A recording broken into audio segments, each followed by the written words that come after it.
आज के लेक्चर में हम पढ़ेंगे हीलियम नॉन लेजर की करेक्टरिस्टिक्स क्या हैं, principle, construction and working. Helium neon laser was the first gas laser built by Eliza Van and his co-workers at Bell Telephone Laboratories in USA in 1961। इससे पहले हमने पढ़ा था रूबी लेजर। रूबी लेजर सबसे पहला laser था और वो सॉलिड स्टेट लेजर था, और हीलियम नियॉन लेजर जो वो पहला गैस लेजर है जो 1961 में बना था। हमने रूबी लेजर में भी करेक्टरिस्टिक्स पढ़ी थी, उसकी चार ऐसे इसकी करेक्टरिस्टिक्स हैं। Helium neon laser is a gaseous laser, it is a 4 level laser, pumping is obtained by electric discharge, it gives output in the continuous wave mode. हमारा जो रूबी लेजर था उसकी जो आउटपुट थी पल्स मोड में थी, इसकी continuous wave mode में है। उसमें पंपिंग जो थी लाइट होती है और ये ऑप्टिकल पंपिंग, और इसमें इलेक्ट्रिक पंपिंग है। अब पढ़ेंगे principle of helium neon laser. ये हीलियम नियॉन लेजर जो है 4 लेवल लेजर सिस्टम है। 4 लेवल होंगे, 1, 2, 3 और 4। जैसे 4 लेवल हैं, इसमें नंबर ऑफ एटम्स है फर्स्ट लेवल में N1, सेकंड में N2, थर्ड में N3 और फोर्थ में N4।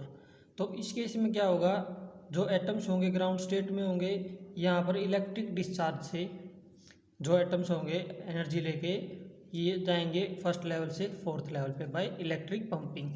यहाँ से जो एटम्स होंगे फोर्थ लेवल में, ये एक नॉर्मल लेवल है जिसका लाइफ टाइम कम है, इसलिए पार्टिकल्स यहाँ से थर्ड लेवल पे आ जाएंगे by non radiative decay. Non radiative decay का मतलब है ये जो पार्टिकल्स होंगे, ये पार्टिकल्स दूसरे पार्टिकल्स के साथ, हीलियम जो पार्टिकल्स हैं वो दूसरे पार्टिकल्स के साथ कोलिजन करेंगे और कोलिजन में एनर्जी ट्रांसफ़र कर देंगे, और ये नॉन रेडिएटिव डीके से लेवल 3 पे आ जाएंगे। लेवल 3 पर आने के बाद जो लेजर एक्शन होगा वो लेवल 3 और लेवल 2 के बीच में होगा। जो तो हमारा N3 लेवल है ये एक मेटास्टेबल लेवल है। इस लेवल पे लाइफ टाइम जो पार्टिकल्स की ज़्यादा है, इसलिए यहाँ पर लॉन्ग टाइम के लिए स्टे करेंगे। यहाँ पर स्टे करने के बाद ये स्टिमुलेटेड इमिशन से लेवल 2 पर आएंगे। लेवल 2 पे आने के बाद ये डी एक्साइट करेंगे लेवल 1 पे, और इस तरह से लाइफ टाइम ज़्यादा होने के कारण जो N3 लेवल है मेटास्टेबल, यहाँ पर नंबर ऑफ पार्टिकल्स ज़्यादा टाइम के लिए स्टे करेंगे, लेकिन जो पार्टिकल्स N2 लेवल पे आए हैं वो जल्दी नीचे आ जाएंगे डी एक्साइट होकर। इसलिए एक कंडीशन ऐसी आएगी जब भी पार्टिकल्स N3 में N2 लेवल से ज़्यादा हो जाएंगे, हमारा पॉपुलेशन इन्वर्जन अचीव हो जाएगा। 4 लेवल लेजर में पॉपुलेशन इन्वर्जन अचीव करना 3 लेवल के कंपेरिजन में ईजी है, क्योंकि इस स्टेट में पार्टिकल्स पहले ही कम होते हैं, क्योंकि ग्राउंड स्टेट में ज़्यादा होते हैं। ग्राउंड स्टेट और सेकंड के लेवल के बीच लेके आना तो ज़्यादा मुश्किल होगा, लेकिन इसके कंपैरिजन में थर्ड और सेकंड लेवल में पॉपुलेशन इन्वर्जन लेके आना इजी है।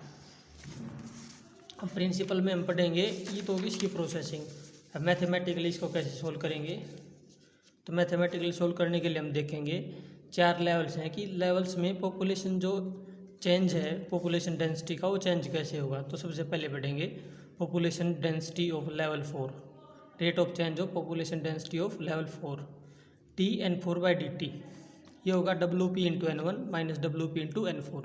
तो Wp हमारी पंपिंग पावर, N1 से एटम्स N4 में गए इसलिए ये ऐड हो जाएंगे, लेकिन पंपिंग से ही फोर्थ लेवल से फर्स्ट में आ डायरेक्ट, ये वाले पंपिंग से आ रहे हैं तो ये फोर्थ लेवल से नीचे आ रहे हैं, इसलिए ये वाले माइनस में आ जाएंगे, डिक्रीज। ऐसे ही ये टो जो है ये रिलैक्सेशन रेट को रिप्रेजेंट करता है। टो 4/3 फोर्थ लेवल से थर्ड पे रिलैक्स होके N4 एटम्स, तो फोर्थ से नीचे आ रहे हैं, फोर्थ में कम हो रहे हैं इसलिए माइनस। ऐसे ही फोर्थ लेवल से सेकंड पाएंगे tau 4/2 into N4 minus tau 4/1 into N4। तो टो रिप्रेजेंट कर रहा है रिलैक्सेशन रेट, तीनों टो 4/3, टो 4/2, टो 4/1। उसके बाद जैसे फोर्थ लेवल में पॉपुलेशन डेंसिटी का चेंज है, ऐसे ही थर्ड लेवल में आएगा टो 4/3 N4। जो ये वाले फोर्थ लेवल से थर्ड पे आए थे ये वाले इसमें ऐड हो जाएंगे। उसके बाद WLN2 माइनस WLN3, WLN2 ये हम यूज़ कर रहे थे, हमने रूबी लेजर में भी पढ़ा था। सेकंड लेवल से जब चेंजिंग कर रहे थे, यानी कि फोर्स कर रहे थे, या हमारी जो पंपिंग कह सकते हैं एक तरह से, वो उसके लिए हम WL यूज़ कर रहे थे, तो WLN2 यानी कि ये सेकंड लेवल से थर्ड लेवल में पार्टिकल्स गए ऐड हुए, माइनस WL ये फोर्सफुली थर्ड से सेकंड में आए, ये थर्ड से डिक्रीज हो रही है इसलिए यहाँ से क्या आ जाएगा माइनस। ऐसे ही रिलैक्सेशन रेट के लिए अप्लाई करेंगे, टो से कहाँ कहाँ आ सकते हैं, टो 3 to N3, 3 से 2 पे और 3 से 1 पे, tau 3/1 N3। Next level Dn2/dt, rate of change of population density of level 2, tau 4 to N4। ये वही एटम्स है जो फोर्थ लेवल से नीचे आए थे, ये सेकंड लेवल में आके ऐड हो जाएंगे। ऐसे ही एक आएंगे हमारे थर्ड से भी सेकंड में आए थे, ये थर्ड से सेकंड में आके ऐड हो गए, दोनों प्लस अब ये जो हमने थर्ड लेवल से चेंजिंग के लिए लिए है पंपिंग के लिए WL N3 में ऐड हो गया माइनस WL N2, ये 2 से चले गए इसलिए minus tau two 1 N2 second level से फर्स्ट पे आ रहे हैं टो टू 1 से। उसके बाद हम चलेंगे फर्स्ट लेवल पे चेंज कैसे आएगा। फर्स्ट लेवल पे चेंज देखेंगे तो फोर्थ लेवल की जो स्टार्टिंग की इक्वेशन है वो अपोजिट हो जाएगी, WPN1 माइनस WPN4, ये क्या थे फर्स्ट से फोर्थ में गए और ये फोर्थ से फर्स्ट में आए, तो इसका अपोजिट ये फोर्थ से फर्स्ट में आए, फर्स्ट में आए तो एडअप, ये फर्स्ट से चले गए थे इसलिए ये माइनस में, प्लस टो 4 1 जो फोर्थ से फर्स्ट में आए थे ये वाला यहाँ पे, ऐसे ही थर्ड से भी आए थे टो 3 1 N3, टू से भी आए थे टो 2 1 N2। तो इस तरह से रेट इक्वेशंस होंगे हमारी, कैसे हमारे पार्टिकल्स चेंज हो रहे हैं एक लेवल से दूसरे लेवल पे, जो पॉसिबिलिटीज है सारी की सारी ऐड हो जाएंगी। जो टोटल पॉपुलेशन चेंज होगा dN1/dt plus dN2/dt plus dN3/dt plus dN4/dt, total rate of change of population क्या होगा 0। टोटल नंबर ऑफ एटम्स को हम लिख सकते हैं N=N1 plus N2 plus N3 plus N4, और इसकी कंडीशन क्या होगी कि जो पार्टिकल का आपका चेंजिंग होगा या ट्रांसफ़र है वो सिर्फ इन्हीं लेवल्स के बीच में होगा, 1 2 3 और 4 लेवल के बीच में। अगर स्टेडी स्टेट की बात करें तो रेट ऑफ चेंज होगा जो अलग अलग स्टेट का सभी को हम 0 के बराबर होगा, सभी को हम 0 से इक्वेट कर सकते हैं। तो 0 से इक्वेट करेंगे हम सबसे पहले dN1/dt। अगर हम dN1/dt को 0 से इक्वेट करते हैं और यहाँ से अगर हम वैल्यू निकालते हैं, सबसे पहले हम इक्वेट करेंगे dN4/dt = 0। तो dN4/dt को 0 से इक्वेट करेंगे तो इक्वेशन नंबर 1 से 0 के इक्वेट करेंगे तो N4 की वैल्यू आएगी W/2WP plus to 4 × N-N2 - N3। ये मैथमेटिकली सोल्व करके देखना पड़ेगा। उसके बाद ऐसे ही हमारे पास इक्वेशंस आ गई, हम 1 2 3 4 5 6 7 और 8 इक्वेशंस बन गई हमारी। इन इक्वेशंस को यूज़ करके अब हम 2 इक्वेशंस बनाएंगे N2 और N3 की फॉर्म में। जैसे सबसे पहली इक्वेशन हम इक्वेशन नंबर 6 और 8 का यूज़ करके, 6 इक्वेशन हमारी total number of atoms N=N1 N2 N3 और N4, और 8 इक्वेशन हमारी अभी जो हमने N4 निकाला। तो हम क्या करेंगे, 6th equation N=N1 plus N2 plus N3, तो हम क्या करेंगे N4 की वैल्यू रख देंगे इसके अंदर। N4 की वैल्यू पुट करते ही किस में चले जाएगी, सारी इक्वेशन N2 और N3 में चली जाएगी। तो हमारी इक्वेशन बनेगी, ये इक्वेशन बनेगी N3 के साथ टर्म आएंगे WL प्लस टो 3 यहाँ पर रिप्रेजेंट करता है टो 3 2 टो 3 1, यानी कि 3 से नीचे जितने भी लेवल है सभी को रिप्रेजेंट कर रहा है। 2WP plus tau 4/WP plus to 4 3 plus N2 के साथ दूसरी टर्म आएगी to 4 3 minus WL 2WP to 4/WP। ये वाली टर्म हमारी सेम रहेंगी दोनों जगह यहाँ पर, इक्वल टू टो 4 3 × N। इस तरह से हमने इसको इक्वेट किया। उसके बाद क्या करेंगे, एक और इक्वेशन बनेगी N3 और N2 के यूज में।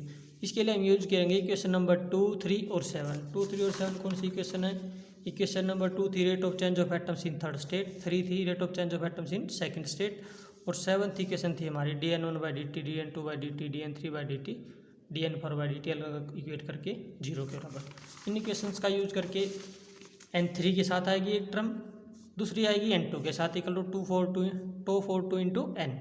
ये दोनों इक्वेशंस मैथमेटिकली निकाल के देखनी पड़ेंगी, और ये मैथमेटिकल इक्वेशंस हो जाएगी। एक तरह से हम इसको लिख सकते हैं, जैसे पहले वाली इक्वेशन थी 9 N3x plus N2y is equal to to 4, ये टो 4 की टर्म में थी आपकी पहले वाली इक्वेशंस भी, तो टो 4 की टर्म में थी हमारी टो 4 3 × N।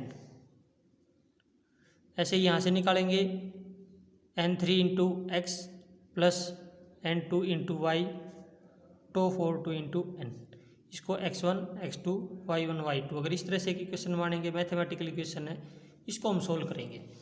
इस इक्वेशन को मैथमेटिकली सोल्व करके हम रिजल्ट निकाल सकते हैं किस टर्म में, N3 और N2 की टर्म में। तो जो नेट चेंज आएगा हमारा N3 - N2/N, इन दोनों इक्वेशंस को सोल्व करके 9th और 10th को सोल्व करके ये आएगा। हम N3 - N2 निकाल रहे हैं, क्यों, क्योंकि हमें पॉपुलेशन इन्वर्जन अचीव करना है N3 और N2 के बीच। थर्ड लेवल में नंबर ऑफ पार्टिकल्स आपके ग्रेटर होने चाहिए सेकंड लेवल से। ये वाला होगा आपका tau 2 1 tau 4 3 minus tau 3 tau 4 2 minus tau 3 2 tau 4 3। और इसके साथ और भी इक्वेशंस हैं मल्टीप्लिकेशन में, ये इन्वर्स में सारी की सारी टर्म जो मैंने ब्रैकेट में ले रखी है, टो 4 3 टो 2 1 प्लस टो 3 2 टो 3 प्लस 2 4 2 प्लस ये वही टर्म है जो हम सेम पहले चाहिए, two W P plus to 4 by W P into टो 3 2 W L into two to 4 2 plus to 4 3 plus two W P plus to 4 by W P टो 3 2 प्लस टो 2 1। ये इन्वर्स में तो ये इसके नीचे आ जाएगी। अब ये टर्म है, ये हमारी टर्म है ऊपर। तो इस टर्म से हम क्या निकालेंगे कि n3 माइनस n2/n, अगर n3 ज़्यादा रहेगा तो ये टर्म हमारी आनी चाहिए पॉजिटिव। ये हमारी पॉजिटिव कब आएगी, इसके पॉजिटिव रहने के लिए हमारी कंडीशन क्या होगी, ये वाली टर्म है जैसे पॉजिटिव, और ये दोनों है हमारी नेगेटिव टर्म। तो ये टर्म जो है टो 2 1 यानी कि relaxation of atoms from second level to first must be greater than, किससे greater, relaxation rate from 3 to 2, यानी कि थर्ड लेवल से 2 पे जो पार्टिकल्स आ रहे हैं उसके कंपैरिजन में 2 से फर्स्ट लेवल पे पार्टिकल्स की जो रिलैक्सेशन रेट है वो ज़्यादा होनी चाहिए। यानी कि जितने जल्दी 2 से फर्स्ट लेवल पे आएंगे 2 में उतने पार्टिकल्स कम हो जाएंगे, जितने कम होंगे 3 में लाइफ टाइम ज़्यादा पार्टिकल्स इंक्रीज हो रहे, उतना ही ईजी होगा हमारे लिए पॉपुलेशन इन्वर्जन अचीव करना। तो मस्ट कंडीशन क्या है पॉपुलेशन इन्वर्जन अचीव करने के लिए, tau 2 1 must be greater than tau 3 2। Thus relaxation rate of atoms from level 2 to 1 must be greater than from level 3 to 2. Although under this condition, creation of population inversion is independent of pump power, its magnitude depend upon WP. जो हमारी pumping power थी WP उस पर magnitude पे depend करेगी। ये था हमारा principle of helium neon laser. उसके बाद बढ़ेंगे हम कंस्ट्रक्शन। जैसे कोई भी लेजर बनाते हैं तो उसके अंदर बनाते हैं रेजोनेंट कैविटी, और रेजोनेंट कैविटी में हमारे 2 मिरर होते हैं, एक कम्प्लीटली पॉलिश्ड होता है, एक हमारा सेमी ट्रांसपेरेंट होता है या पॉलिश्ड है। तो इसी तरह से 2 मिरर हैं M1 M2, ये कम्प्लीटली पॉलिश्ड है, ये ट्रांसपेरेंट है। यहाँ से लेजर बीम आपकी लास्ट में जो रिजल्टेंट होगी पास आउट होगी। इसके अंदर हमने हीलियम ले रखा है, नियॉन ले रखा है, दोनों का मिक्सचर ले रखा है, क्योंकि गैसेस लेजर दोनों गैसेज होंगे। तो helium neon gas laser consist करेगा लॉन्ग डिस्चार्ज ट्यूब। इस डिस्चार्ज ट्यूब की लेंथ होगी 25 सेंटीमीटर से 100 सेंटीमीटर तक हो सकती है, अलग अलग बुक में अलग अलग मिलेगी, किसी में 50 सेंटीमीटर, किसी में 80 सेंटीमीटर, लेकिन 25 सेंटीमीटर से 100 सेंटीमीटर तक होगी कहीं भी। इसका डायमीटर 1 सेंटीमीटर होगा। और ट्यूब में जो गैसेज फिल किए हैं हीलियम और नियॉन, इनकी रेशियो होगी 10:1। हीलियम के 10 एटम्स हैं तो नियॉन का 1 एटम। प्रेशर इसके इनसाइड होगा, जो ओवरऑल प्रेशर होगा 1 mm of mercury Hg। Set of mirrors is fixed at both ends of tube, जैसे पहले बताया M1 और M2 ये रेजोनेंट कैविटी फॉर्म करेंगे।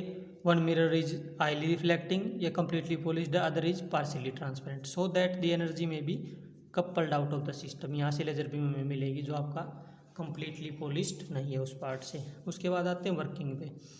हीलियम नियॉन लेजर जैसे हमने पहले ही पढ़ा हमारा 4 लेवल लेजर है, तो हम यहाँ पर डिस्कस करेंगे कि हीलियम के आपके लेवल्स कौन से होंगे, नियॉन के कैसे होंगे और किस तरह से एक दूसरे के पास ही आपके एनर्जी ट्रांसफ़र करेंगे। तो यहाँ पर पढ़ेंगे हम सबसे पहले, ये एनर्जी डायग्राम है। सबसे पहले हीलियम दिखा रखा है हमने, यहाँ पर नियॉन है, ये हीलियम के एटम्स दिखा रखे हैं, ये ग्राउंड स्टेट है F1 F2 और F3 है इसकी एक्साइटेड स्टेट। हीलियम में जैसे 1 1 लेके चलते हैं, एक एटम है इसको हम जैसे 1s1 लिखें तो ये 2s और 3s जिसको हमने F2 F3 दिखा रखी है इसकी एक्साइटेड स्टेट्स हैं। ऐसे ही यहाँ पर आए नियॉन में 10 होते हैं, 1s2 2s2 2p6। तो 2p के बाद उसकी जो एक्साइटेड स्टेट हो सकती हैं 3p 4p और 5p, इसलिए अलग अलग लेवल दिखा रखे हैं E1 E2 E3। ये तो हम ये कह सकते हैं कि सिंपल हमारे लेवल्स कौन से हो गए 1s2 2s2 2p6, 3p 4p और 5p जो हम लेके चलते हैं एक्साइटेड स्टेट्स, ये कौन से हमारे ये E4 E5 और E6 से दिखा रखे हैं। अब इसके अंदर क्या होगा, जैसे ग्राउंड स्टेट्स में एटम्स हैं हीलियम एटम्स, यहाँ से इलेक्ट्रिक डिस्चार्ज पास होगा और इलेक्ट्रिक डिस्चार्ज से पास होते ही हीलियम एटम्स एनर्जी को क्या करेंगे, गेन करेंगे और ये अपने अपर लेवल में एक्साइटेड स्टेट में चले जाएंगे। अब ये जो इलेक्ट्रिक डिस्चार्ज पास कर रहा है ये डिस्चार्ज ट्यूब से पास कर रहे हैं, इसमें हीलियम भी है और नियॉन भी है, तो एक्साइटेड हमारे दोनों हो सकते थे, लेकिन प्रोबेबिलिटी क्या है, जो हमारे हीलियम एटम्स हैं वो लाइट रहे in comparison to neon atoms, इसलिए हमारे हीलियम एटम्स पहले एक्साइटेड होके जाएंगे हायर स्टेट में। और जो हमारी जो हीलियम की एक्साइटेड स्टेट्स हैं उनकी एनर्जी जो हमारे नियॉन के एक्साइटेड स्टेट लेवल्स हैं उनके इक्वल होंगे। ये energy transfer by atomic collision से दिखा रखी है लाइन से। इसमें क्या होगा, जो हमारे हीलियम एटम्स हैं इनकी एक्साइटेड स्टेट में वो हमारे क्या करेंगे, जो नियोन एटम्स होंगे ग्राउंड स्टेट में उनके साथ कोलिजन करेंगे और अपनी एनर्जी को ट्रांसफर कर देंगे नियोन एटम्स को। और नियोन एटम्स की और हीलियम एटम्स के जो एक्साइटेड लेवल है उनकी एनर्जी क्या है, सेम है, F3 की E6 के बराबर, F2 की E4 के बराबर। तो पार्टिकल्स एक्साइट होकर चले जाएंगे E4 और E6 लेवल में। अब E4 और E6 लेवल में है तो ये कैसी स्टेट है, ये हमारी नॉर्मल स्टेट्स हैं एक तरह से अगर कहें तो हमारे। तो पार्टिकल्स क्या करेंगे, ज़्यादा टाइम के लिए स्टे नहीं करेंगे। E4 और E6 लेवल ये हमारे नॉर्मल क्या, ये हमारे कैसे होंगे, जैसे हमने यहाँ पर पढ़ा था कि हमारा जो पॉपुलेशन इन्वर्जन अचीव होगा E3 और E2 लेवल के बीच में होगा। तो यहाँ पर अगर हम देखें तो E4 और E6 से पार्टिकल कहाँ कहाँ आ सकते हैं। E6 से हमारा आ सकता है E5 पे और E3 पे, और E4 से आ सकता है E3 से। तो ये हमारा लेजर एक्शन होगा इन्हीं तीनों के बीच में। तीन पॉसिबिलिटीज़ है यहाँ पर ट्रांजिशन की। जैसे E6 से गया हमारा E5 पे, E6 से E5 पे जा रहा है तो जो हमारी रेडिएशन इमिटेड है उसकी जो वेवलेंथ है वो हमारी 3.395 माइक्रोमीटर। और E4 से जब E3 पे आते हैं, 5 से 6 पे होगा और 4 से 3 पे आता है 1.15 माइक्रोमीटर। और जो जब आती है हमारी E6 से E3 पे तो उस टाइम पे वेवलेंथ है 6328 आर्मस्ट्रॉन्ग। ये लेजर वेवलेंथ में मिलती है 6328 आर्मस्ट्रॉन्ग। ये हमारा रेड रीजन में लाई करेगा। और इसमें हम क्या पढ़ेंगे, जैसे ये सारा का सारा प्रोसेस बताइए, इसमें लिखा हुआ सारा का सारा helium atoms returns to ground state after transferring energy to neon atoms. यहाँ से जो हीलियम एटम थे एक्साइट स्टेट में, ये नियोन एटम्स को क्या करेंगे, अपनी एनर्जी ट्रांसफर कर देंगे और ग्राउंड स्टेट में आ जाएंगे। The discharge through the gas mixture continuously populates the neon atoms to the excited state level E4 and E6। यहाँ से एटम्स जाएंगे E4 पे और E6 पे। This creates a state of population inversion between E6, E5 and E3। E6 के साथ क्या कहेंगे, E5 और E3 दोनों पे आ सकता है, एंड E4 एंड E4 और E3 तीन पॉसिबिलिटीज़ हैं पॉपुलेशन इन्वर्जन अचीव करने की। तो हमें तीन लाइन मिली, हमने यहाँ पे बताया ट्रांजिशन E6 से E5 पे 3.39 माइक्रोमीटर, E4 से E3 पे 1.15 micrometre, correspond to infrared region. ये इंफ्रारेड रीजन में लाई करेंगे। ट्रांजिशन फिर हमारी एक और रहेगी E6 से लेकर 6th लेवल से लेके 3rd लेवल पे जो 6328 आर्मस्ट्रॉन्ग पे थी। तो इसमें क्या होगा, E6 से E3 पे जो ट्रांजिशन है correspond to red light of the helium neon laser. और हमें हीलियम नॉन लेजर में रेड लाइट मिलती है, ये वो पोर्शन है जो हमें लेजर एक्शन के लिए अचीव करना है। Further the neon atoms get de excited from E3 to E2 level spontaneously. फिर ये E3 से, जैसे हमने 4 लेजर लेवल बताए थे, तो E3 से E2 पे आ जाएंगे। ये हम कह सकते हैं। जैसे हमारे E4 और E6 लेवल हैं, इनसे इस पे आ जाएंगे, एक ये नीचे वाली स्टेट होगी। इसको अलग अलग स्टेट्स हम बना सकते हैं। जैसे हमने 4 लेजर बनाए, 1, 2, ये 3 लेवल हो गया, ये और ये हो गया हमारा 4th लेवल। इस तरह से हम पॉपुलेशन इन्वर्जन अचीव करेंगे। 2 पे आ जाएंगे, 2 से स्पॉन्टेनियसली आ जाएंगे, 3 से आ जाएंगे 2 पे, 2 से फिर डी एक्साइट कर जाएंगे 1 पे। और डी एक्साइट होके ये क्या करेंगे, ये एटम्स ड्रिफ्ट करेंगे इसकी तरफ, जो हमारी डिस्चार्ज ट्यूब होगी उसकी तरफ, और उसकी वाल से फिर कोलाइड करेंगे। और कोलाइड करने के बाद they get de excited to level E1। 3 से 2 पे आ रहे हैं तब डिस्चार्ज ट्यूब की तरफ क्या करेंगे, ट्रैवल करेंगे, फिर उस ट्यूब के साथ कोलाइड करेंगे और वहाँ से अपनी एनर्जी ट्रांसफर करके लेवल 1 पे आ जाएंगे। Helium neon laser gives output as the neon atoms are excited to energy levels continuously through the collision. Neon atoms continuously आपके ऊपर जाते रहेंगे। E6 से E3 पे जो कोलिजन रेट है वो हमें लेजर एक्शन देगा, और E6 में नंबर ऑफ एटम्स ज़्यादा हो जाएंगे, E3 में कम हो जाएंगे लेवल में। इस तरह से हमें पॉपुलेशन इन्वर्जन से लेजर एक्शन मिलेगा। Laser light emitted from gas laser is more directional and more monochromatic. ये चीज़ें जो यहाँ पर इसके बारे में बताया, पावर के बारे में बताया गया है, मोनोक्रोमेटिसिटी है, डायरेक्शनलिटी, ये सारी की सारी इसकी हम अलग अलग चीज़ें जैसे एडवांटेज में पढ़ते हैं। तो एडवांटेज क्या क्या जाएंगी, ये ऑपरेट करेगा हमारा, it operates in continuous wave mode. Continuous wave में कंटिन्यूसली हमें लेजर वेव बीम मिलती रहेगी, ये laser wave. It has high stability of frequency की स्टेबिलिटी ज़्यादा है। It laser beam is more monochromatic and directional than solid state laser. Solid state laser जैसे हमारा रूबी लेजर या कोई भी सॉलिड स्टेट लेजर, उसके कंपैरिजन में मोर मोनोक्रोमेटिक और मोर डायरेक्शनल है। No cooling arrangement is required. Cooling arrangement की ज़रूरत नहीं है। लेस एक्सपेंसिव है, स्मॉल है, कम्पैक्ट है, लॉन्ग लाइफ है इसकी। ये बता रहे कि 50 आवर्स तक, 50,000 आवर्स तक है या उससे भी ज़्यादा इसकी लाइफ हो सकती है। ड्रॉबैक्स भी हैं, इसके एडवांटेज हैं। तो ड्रॉबैक्स में क्या है, it requires high voltage for its operation के लिए जो लेजर एक्शन है उसके लिए इसकी जो हाई वोल्टेज की हमें ज़रूरत पड़ेगी। It's output power is lower, जो आउटपुट पावर मिल रही है वो हमें लो है। It is low gain device, इसका गेन जो है कम है। तो ये इसके ड्रॉबैक्स हैं। अब आती है इसकी एप्लीकेशंस, कहाँ कहाँ यूज़ होता है। Used in industries, used in scientific instruments, used in guns for targeting, used in supermarket to read bar codes and QR codes. Bar codes और QR कोड्स जो हम नॉर्मली जानते हैं, इन चीज़ों को रीड करने के लिए, गन्स में टारगेटिंग के लिए, साइंटिफिक इंस्ट्रूमेंट्स में और इंडस्ट्री में यूजेज हैं इसके। तो ये हमारा था हीलियम नियॉन लेजर। हमने इसकी करैक्टरिस्टिक्स पढ़ी, फिर प्रिंसिपल, उसके बाद इसकी कंस्ट्रक्शन क्या है, वर्किंग क्या है, और लास्ट में मैं ये बताना कि एडवांटेज क्या है, डिसएडवांटेज क्या है और इसकी एप्लीकेशंस क्या क्या हैं।